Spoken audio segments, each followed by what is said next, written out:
el doctor Lenin de Jabón Quevedo, médico de la Unidad de Terapia Intensiva del Hospital Santoyani. Gracias. Bueno, buenas tardes. Soy también, además, investigador del Instituto de Bioética de la Universidad Católica. Pero, ante todo, soy médico y mi función es prevenir y evitar las muertes de las personas. Me importa la muerte de una mujer tanto como la de 50, pues cada una de ellas encierra un valor como ser humano, imposible de reducirlo a un número y establecer comparación. Pero para actuar debo diagnosticar. Ahí es cuando las estadísticas, en tanto sean objetivas y científicamente obtenidas, otorgan una impresión lo más cercana a la realidad. En este debate se esgrimen dos argumentos de alto impacto. Uno es que en la Argentina se realizan 500.000 abortos por año y representan la primera causa de muertes de mujeres en edad fértil. El otro es que la despenalización es necesaria para reducir la mortalidad materna, citándose como ejemplo a países que despenalizaron el aborto y fueron exitosos en reducirla. Lo que voy a comunicar es una investigación que buscó datos que avalaran estos argumentos. Para ello se revisaron estadísticas vitales y publicaciones sobre población del Ministerio de Salud de la Nación, organismos internacionales y bibliografía conexa. Luego de comparar y analizar los registros, se evidencia que el número 500.000, redondeándolo, es un cálculo probabilístico elaborado a partir de datos sustituidos vía aplicación de métodos que ya sea sobreestiman el número de abortos inducidos a partir de los egresos hospitalarios o elaboran proyecciones con conocimiento tangencial fundado sobre presunciones y percepciones. Esto es casi citando a la autora del método, no del estudio, en lugar de mediciones y hechos. Estas cifras son irreales y reflejan la suma de errores y sesgos metodológicos que, al ser deliberados, dan cuenta del desapego del investigador por mantener su compromiso ético de minimizar sesgos en búsqueda de la objetividad máxima posible. De existir 500.000 abortos, en la Argentina se estaría cometiendo 57 abortos inducidos por hora, casi un aborto por minuto. O sea, al terminar de hablar yo acá, habría mínimamente 6 mujeres que deberían enfrentar esto que muchas refieren como un tránsito doloroso. En cuanto al aborto como causa de muerte, la estadística lo define como embarazo terminado en aborto, categoría que engloba más de 30 diagnósticos, de los cuales solo uno, el aborto no especificado, el famoso código O06 del CIE, podría tratarse de un aborto inducido.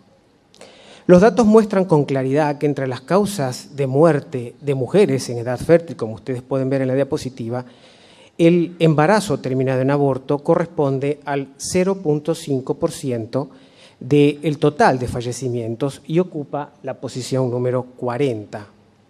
El 80% de mujeres en Argentina, mujeres en edad fértil, se mueren de tumor de mama, accidentes de tránsito, enfermedad cerebrovascular, tumor de útero, neumonía, suicidio, tumores varios, enfermedades respiratorias y VIH, por citar solamente las más importantes.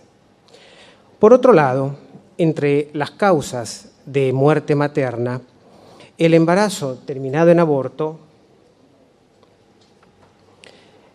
ocupa la tercera posición en relación de 1 a 4.5 con respecto a las dos primeras, las directas e indirectas. Es decir, casi 5 veces más mujeres embarazadas mueren por causas directas e indirectas, que son altamente posibles de eliminar.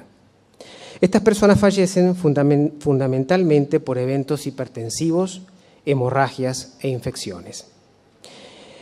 En cuanto a los países que redujeron la mortalidad materna, los números muestran que esta disminuyó luego de eliminar causas directas e indirectas.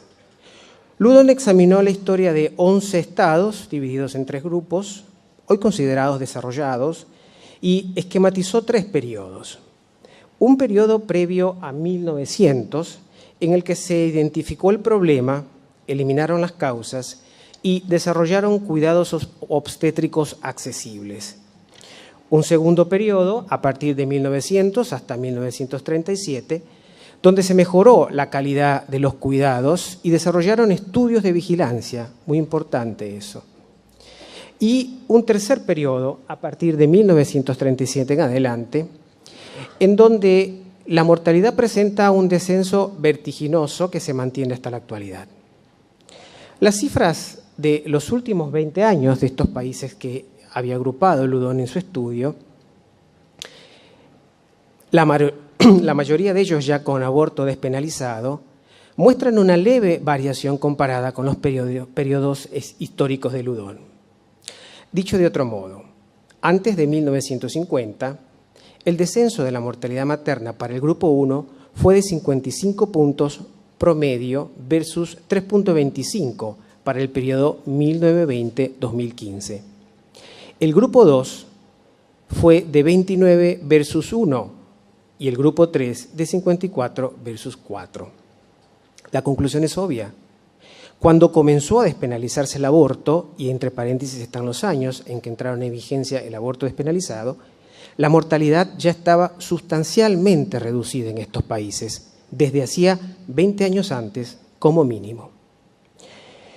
No estaría mal aprender un poco de la experiencia de estos países, donde aplicaron un abordaje técnico de búsqueda de datos, profesionalización y mejoras del acceso a los cuidados obstétricos, y otro político con concienciación pública y compromiso total profesional como político. En suma, los datos estadísticos no parecen avalar que en la Argentina existan 500.000 abortos. Tampoco avalarían que el aborto inducido es la primera causa de muerte en mujeres en edad fértil, ni tampoco de muertes maternas. La mortalidad materna no es una variable dependiente del estatus legal del aborto, descartándose la hipótesis de que se necesita despenalizarlo. Como les decía, yo soy médico y mi función es prevenir las muertes evitables. Lo que he hecho es contarles lo que me parece cómo podríamos evitarlas. Muchas gracias. Gracias, doctor. La primera es del diputado Martín Maquieira para el doctor Lenin Hannon. ¿Cómo se pueden disminuir las muertes maternas sin despenalizar el aborto? ¿Hay datos de otros países que lo hayan logrado?